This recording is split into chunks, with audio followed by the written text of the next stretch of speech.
Vous avez ensuite un accès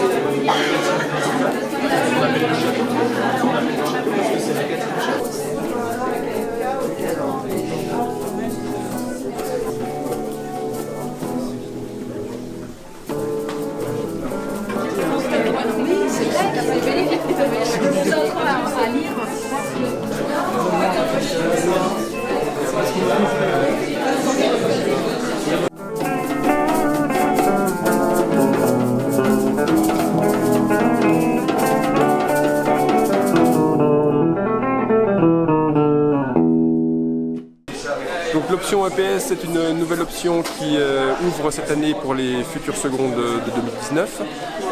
Elle consiste en 2 heures de pratique en plus des 2 heures EPS habituelles. Plus, on va inciter les gens à venir en UNSS, en association sportive, ce qui permettrait d'avoir pour ces élèves environ 7 heures de pratique dans la semaine. En seconde, ils auront un petit stage de plein air, peut-être dans les Vosges ou dans les Alpes. On est en train de travailler sur le thème puisque les informations nous sont parvenues il y a très peu de temps. L'objectif, c'est de former des gens, de pousser un peu plus loin leurs compétences sportives, mais aussi un petit peu d'encadrement, parce que dans leur cursus, qui va durer sur 3 ans, qui va se continuer en première et en terminale, l'objectif sera aussi d'encadrer des activités. En faisant ce concours, on est classé, donc parmi tous les gens qui font médecine en France, on est classé. Et en fonction, donc en gros c'est 10 000 personnes quoi. Et en fonction de notre classement, on peut choisir la spécialité. Faire élevé à l'étranger. Moi, en première année, il y a une expatriation obligatoire, soit dans un pays anglophone, soit germanophone maintenant. Moi, quand je l'ai fait, c'était juste anglophone. Je suis partie la première année à San Francisco, 3 mois. C'est obligatoire. Après, on revient, on est bilingue. Enfin voilà, on a tous les cours en anglais en 3e année. Si vous ne trouvez pas en juin votre appartement, ou en juillet, vous êtes mort. En août, vous n'aurez pas d'appartement. En septembre, les cours vont commencer. Et donc du coup, vous serez obligé de faire l'aller-retour. Après, peut-être que vous voulez faire l'aller-retour, c'est pas un problème si vous habitez à côté de Colmar.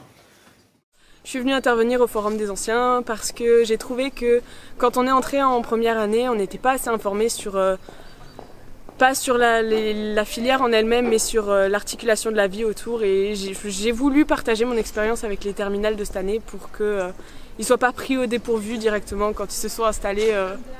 Et qu'ils ont débarqué à la fac, parce qu'il y a eu beaucoup de différences avec ce qu'on dit qui se passe et avec ce qui se passe vraiment.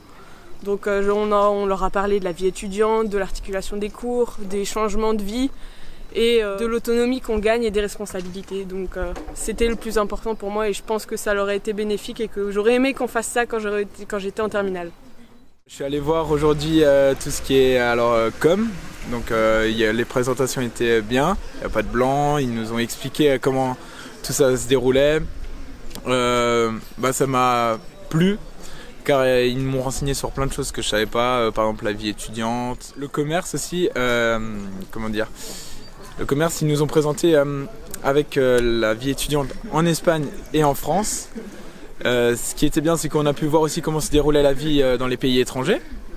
Il y a des trucs différents de Strasbourg. Ce matin au lycée Ribaud-Pierre, nous avons organisé une matinée de portes ouvertes, donc avec 3 temps différents. Un premier temps destiné aux élèves de terminale, où ils avaient la possibilité de rencontrer d'anciens élèves du lycée qui sont maintenant en post-bac et d'avoir leur retour, leur témoignage, donc sur les difficultés qu'ils rencontrent, sur les parcours qui sont les leurs. Nous avions un temps à destination des parents et des élèves de 3e pour qu'ils puissent découvrir le lycée, son ambiance, son cadre de vie, les formations que nous proposons. Et un dernier temps en fin de matinée où nous avons procédé à la remise des diplômes du bac. Voilà, ces temps-là sont 3 moments forts, des moments de cohésion, des moments de découverte, des moments d'échange, et ça fait toute la richesse de notre lycée. Donc notre lycée est basé sur des valeurs humaines, sur le lien, sur le bien-être, et donc c'est important de pouvoir créer ces moments-là qui sont vecteurs de ces valeurs-là. Riche de rencontres, riche de questions. On sent qu'il y a beaucoup d'inquiétudes au niveau des parents de 3e, notamment sur la réforme du lycée. Donc je pense qu'on a pu apporter des réponses à leurs questions et puis peut-être les rassurer. Par rapport au Forum des Anciens, j'ai un sentiment peut-être un peu plus mitigé. Certains élèves de terminale n'étaient pas encore très au fait de leur projet et se sont inscrits dans des ateliers où ils n'ont peut-être pas trouvé tous les éléments de réponse qu'ils souhaitaient. Mais c'est tout de même quelque chose à reconduire, peut-être anticiper un peu plus et peut-être pouvoir plus cibler. Alors c'est vrai que le programme ambitieux de la matinée a peut-être contraint l'organisation et il faudra réfléchir à organiser peut-être 3 temps séparés.